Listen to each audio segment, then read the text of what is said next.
Hello friends. Topic wise MCQ में आपका स्वागत है। आज हम लेके आए हैं केमिस्ट्री के 5000 प्लस क्वेश्चनों का सीरीज, जो आगामी परीक्षा जैसे ग्रुप डी के लिए खासकर बहुत ही उपयोगी हो। अल्फा कण वस्तुतः हीलियम के नाभिक जैसा होता है। तत्वों के आवर्ती वर्गीकरण का प्रयास सर्वप्रथम 18वीं शताब्दी में जेसफ प्रेस्ट ने किया था। वर्तमान समय में पूर्ण ज्ञात तत्वों की संख्या 118 है। आधुनिक आवर्त सारणी का पिता मोसले को माना जाता है। आधुनिक आवर्त सारणी में वर्गों की संख्या 18 है। आधुनिक आवर्त सारणी में आवर्तों की संख्या 7 है। हाइड्रोजन एक अवारा तत्व है। आवर्त सारणी में बाएं से दाएं जाने पर संयोजी इलेक्ट्रॉन का मान बढ़ता है। आवर्त सारणी में बाएं से दाएं जाने पर संयोजकता का मान पहले बढ़ता है फिर घटता है।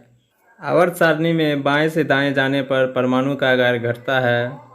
आवर्त में बाएं से दाएं जाने पर आयनन विभव का मान बढ़ता है। आवर्त में बाएं से दाएं जाने पर इलेक्ट्रॉन बंधुता का मान बढ़ता है। सबसे अधिक इलेक्ट्रॉनिक बंधुता क्लोरीन में होती है। वर्ग में ऊपर से नीचे आने पर संयोजी इलेक्ट्रॉन का मान समान रहता है। सेकेंड एक ग्रुप वाले तत्व को एल्कलाइन अर्थ मेटल कहा जाता है, यानी कि क्षारीय मृदा धातु कहा जाता है। 5A ग्रुप वाले तत्व को निकोजेंस कहा जाता है। निकोजेंस का अर्थ होता है उर्वरक का उत्पादन। निकोजेंस का अर्थ होता है उर्वरक का उत्पादन। 6A ग्रुप वाले तत्व को चेल्कोजेन कहते हैं। चेल्कोजेन का अर्थ है अयस्क का निर्माण करना। 7A ग्रुप वाले तत्व को हेलोजन कहते हैं। पटाखों में लाल रंग स्ट्रोंशियम के कारण उत्पन्न होता है। पटाखों में हरा रंग बेरियम के कारण उत्पन्न होता है। 8A ग्रुप को शून्य वर्ग कहा जाता है। वर्ग 18 के तत्वों को निष्क्रिय गैस या उत्कृष्ट गैस या अक्रिय गैस कहा जाता है। 1B ग्रुप वाले तत्व को मृदा धातु या क्वाइन मेटल कहा जाता है। AU, AG और CU को मृदा धातु कहते हैं। एल्कोहल का अभिक्रियाशील समूह OH है। वैसी क्रिया जिसमें कोई पदार्थ ऑक्सीजन से संयोजन करता है या विद्युत ऋणात्मक तत्व से संयोग करता है उसे ऑक्सीकरण कहा जाता है। वैसी क्रिया जिसमें कोई पदार्थ हाइड्रोजन से या विद्युत धनात्मक तत्व से संयोग करता है उसे अवकरण कहा जाता है। Na का ऑक्सीकरण संख्या +1 होता है। किसी यौगिक में ऑक्सीजन के ऑक्सीकरण संख्या -2 होती है। H2SO4 को रसायनों का सम्राट या अम्लराज कहते हैं।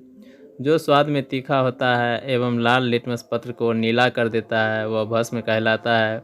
इसका ट्रिक होता है BRB, मतलब बेस रेड टू ब्लू। अम्ल भस्म से संयोग कर लवण साल्ट का निर्माण करता है। धातु अम्ल से अभिक्रिया कर लवण का निर्माण करता है एवं H2 गैस मुक्त करता है। आर्हेनियस के अनुसार वह पदार्थ जो H+ आयन प्रदान करता है अम्ल कहलाता है, वहीं जो OH- आयन प्रदान करता है वह भस्म कहलाता है। सोडियम का सबसे अधिक पाया जाने वाला लवण NaCl है। डिहाइड्रेशन में प्रायः NaCl एवं जल की कमी होती है। अम्लों में सबसे शक्तिशाली अपचायक नाइट्रिक अम्ल HNO3 होता है। फोटोग्राफी में ऑक्जेलिक अम्ल का प्रयोग होता है। दवा व खाद्य पदार्थों के संरक्षण में बेंजोइक अम्ल का प्रयोग होता है। कपड़े पर स्याही या धब्बे अथवा जंग हटाने में ऑक्जेलिक अम्ल का उपयोग होता है। इसका मुख्य स्रोत, प्राकृतिक स्रोत जैसा कहेंगे, वो टमाटर होता है इसका। सोना चांदी के शुद्धिकरण में नाइट्रिक अम्ल का प्रयोग होता है। कपड़े पर स्याही या धब्बे अथवा जंग हटाने में ऑक्जेलिक अम्ल का उपयोग होता है। सोना चांदी के शुद्धिकरण में नाइट्रिक अम्ल का प्रयोग होता है। अम्ल वर्षा वायु में SO2 की उपस्थिति के कारण होती है। सिरका 5% एसिटिक अम्ल का जलीय विलयन है। लकड़ी के भंजक आसवन से प्राप्त होने वाला अम्ल पायरोलिग्नियम अम्ल है। सोना या अम्लराज एक्वारेजिया में घुलनशील है, मतलब सोना जो है एक्वारेजिया में घुल सकता है। अमोनिया गैस का स्वाद क्षारीय होता है। शुद्ध जल में थोड़ी मात्रा में अम्ल मिला देने पर यह विद्युत का सुचालक बन जाएगा। जल में वाशिंग सोडा का घोल क्षारीय होता है। एसिटिक अम्ल एक संतृप्त वसीय अम्ल है। ऑयल और फिर विट्रोल या कशिश का तेल H2SO4 को कहा जाता है। ग्लाइकोलिसिस में विघटन के फलस्वरूप एक ग्लूकोज अणु में 2 पाइरुविक अम्ल के अणु बनते हैं। कॉपर सल्फेट का जलीय घोल अम्लीय होता है क्योंकि इसमें लवण का जल अपघटन हो जाता है। लिटमस पत्र जो प्रयोगशाला में प्रयुक्त की जाती है वो रोसेला नामक लाइकेन से प्राप्त होती है। मूत्र में यूरिक अम्ल की मात्रा 0.5% होती है। H2SO4 का उपयोग सीसा संचायक बैटरी में किया जाता है। इसका रासायनिक नाम सल्फ्यूरिक अम्ल है। जल में सामान्य लवण के घोल में सोडियम के धनात्मक आयन एवं क्लोरीन के ऋणात्मक आयन होते हैं। नारियल के तेल में आवश्यक वसा अम्ल नहीं होते हैं। नॉर्वे देश में सर्वाधिक अम्लीय वर्षा होती है। अग्निशमन यंत्रों में भरा सोडियम बाइकार्बोनेट घोल ऑक्सीजन से क्रिया करके CO2 बनाता है। सॉफ्ट ड्रिंक में कार्बोनिक अम्ल मिलाने से सुरसुराहट या फिज उत्पन्न होती है। रासायनिक उद्योग में H2SO4 अम्ल मूल रसायन माना जाता है। CO2 जल में घोलने पर अम्लीय विलयन देगा। स्टैंडर्ड टेम्परेचर प्रेशर या नॉर्मल टेम्परेचर प्रेशर पर किसी गैसीय पदार्थ का आयतन 22.4 लीटर माना जाता है। परऑक्साइड के केस में O2 का ऑक्सीडेशन नंबर -1 होता है, जबकि किसी यौगिक के साथ -2 होता है। सोना का अपेक्षिक घनत्व 19.30 होता है। सोना अति महत्वपूर्ण धातु व आभूषण में उपयोग के कारण है। सभी अयस्क खनिज होते हैं, पर सभी खनिज अयस्क नहीं होते हैं। जब किसी धातु के टुकड़े को उच्च ताप तक गर्म करते हैं तो इससे इलेक्ट्रॉन उत्सर्जित होने लगता है। इस घटना को तापीय उत्सर्जन कहते हैं।